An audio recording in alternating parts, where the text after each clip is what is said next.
आज से करोड़ों साल पहले पृथ्वी पर सबसे बड़े जीव यानी डायनासोर का राज था। वे चलते थे जहां आज हम चलते हैं। इन विशालकाय विचित्र डायनासोर ने 16 करोड़ सालों तक धरती पर राज किया। इन डायनासोर की कई हजार प्रजातियां थीं, जिनमें कुछ डायनासोर शाकाहारी तो कुछ मांसाहारी थे। कुछ डायनासोर बेहद ही शांत स्वभाव के थे तो कुछ डायनासोर बहुत खतरनाक और हिंसक थे। उस समय डायनासोर का राज चलता था, लेकिन फिर अचानक ऐसा क्या हुआ? ऐसी कौन सी घटना थी जिससे इनका अस्तित्व ही मिट गया? इसके बारे में जानने के लिए हमें करोड़ों साल पीछे जाना होगा और डायनासोर के अंतिम समय को करीब से देखना होगा। नमस्कार दोस्तों, मैं हूं आपका दोस्त प्रवीण चौधरी और आप देख रहे हैं स्पेस टेलीविजन का स्पेशल शो। आज से लगभग 6 करोड़ 50 लाख साल पहले धरती का मौसम सुहाना था। चारों ओर हरियाली ही हरियाली थी। सूरज की रोशनी वातावरण को चमका रही थी। चारों ओर डायनासोर के दहाड़ने की आवाजें सुनाई दे रही थीं। तब 10 करोड़ साल पहले ही इनकी किस्मत लिखी जा चुकी थी। आज से 10 करोड़ साल पहले एक एस्टेरॉयड का टुकड़ा जो सुदूर अंतरिक्ष से आ रहा था, वह मंगल और बृहस्पति के बीच बने क्षुद्र ग्रह बेल्ट से जा टकराता है और टकराव के कारण उस एस्टेरॉयड की दिशा बदल जाती है और वह क्षुद्र ग्रह बेल्ट से निकलकर सीधे पृथ्वी की ओर बढ़ने लगता है।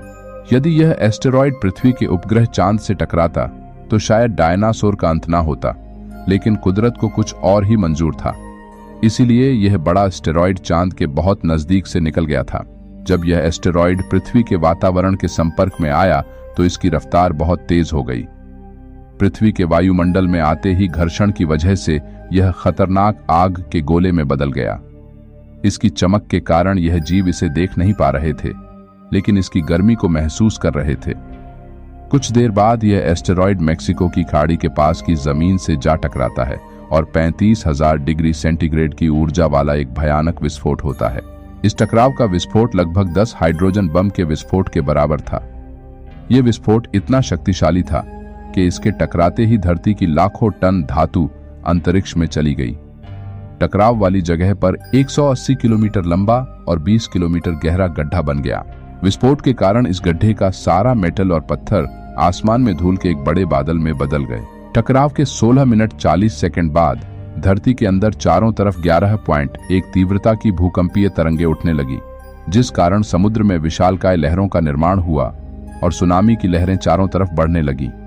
इन तरंगों के कारण सभी सक्रिय ज्वालामुखी दहक उठे, जिससे डायनासोर का विनाश शुरू हो गया।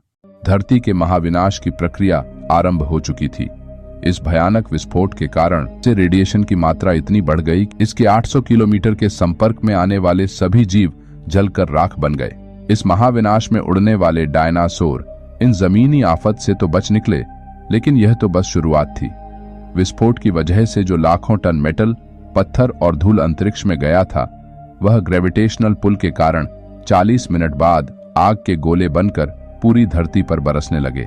साथ ही धूल का एक बहुत बड़ा तूफान 6000 किलोमीटर प्रति घंटे की रफ्तार से पृथ्वी की दूसरी तरफ मौत लेकर आ रहा था। यह धूल के बादल कई किलोमीटर मोटे थे, जिसकी वजह से धरती पर सूरज की रोशनी का पहुंच पाना असंभव सा हो गया था। गर्म हवाओं का तापमान 100 डिग्री सेंटीग्रेड से ज्यादा हो जाने के कारण पृथ्वी के पेड़ पौधों की सारी आबादी जलकर नष्ट हो गई थी। विस्फोट के 90 मिनट बाद धरती का तापमान 200 डिग्री सेंटीग्रेड हो गया। इसकी वजह से जो डायनासोर विस्फोट के इलाके से कोसों मील दूर थे, वे भी इस गर्मी से बच नहीं पाए। इससे धरती की 90% प्रजाति पूरी तरह से खत्म हो गई थी। जो 10% जीव धरती पर बच गए थे, उनमें से भी सिर्फ वही जीव जिंदा रह सके जिनका वजन 30 किलोग्राम से कम था। इसका कारण यह था कि इस महाप्रलय में करोड़ों की संख्या में जीव मारे जा चुके थे और पेड़ पौधों की भी सारी आबादी नष्ट हो चुकी थी, जिसके चलते यहाँ जो बड़े और विशालकाय जीव बच गए थे, उन्हें भरपूर मात्रा में खाना पीना न मिल सका। लेकिन यह महाप्रलय अन्य जीवों के लिए वरदान साबित होने वाला था। धरती पर डायनासोर का अंत एक छोटी प्रजाति के लिए नया अवसर लेकर आया और वह प्रजाति थी मैमल्स की। मैमल्स कौन थे और वो कैसे इस महाविनाश से बच गए थे? डायनासोर के अंत के बाद इंसान कैसे और कहां से आए, इसकी चर्चा अगले वीडियो में करेंगे। तब तक आप वीडियो को एक लाइक और चैनल को सब्सक्राइब करना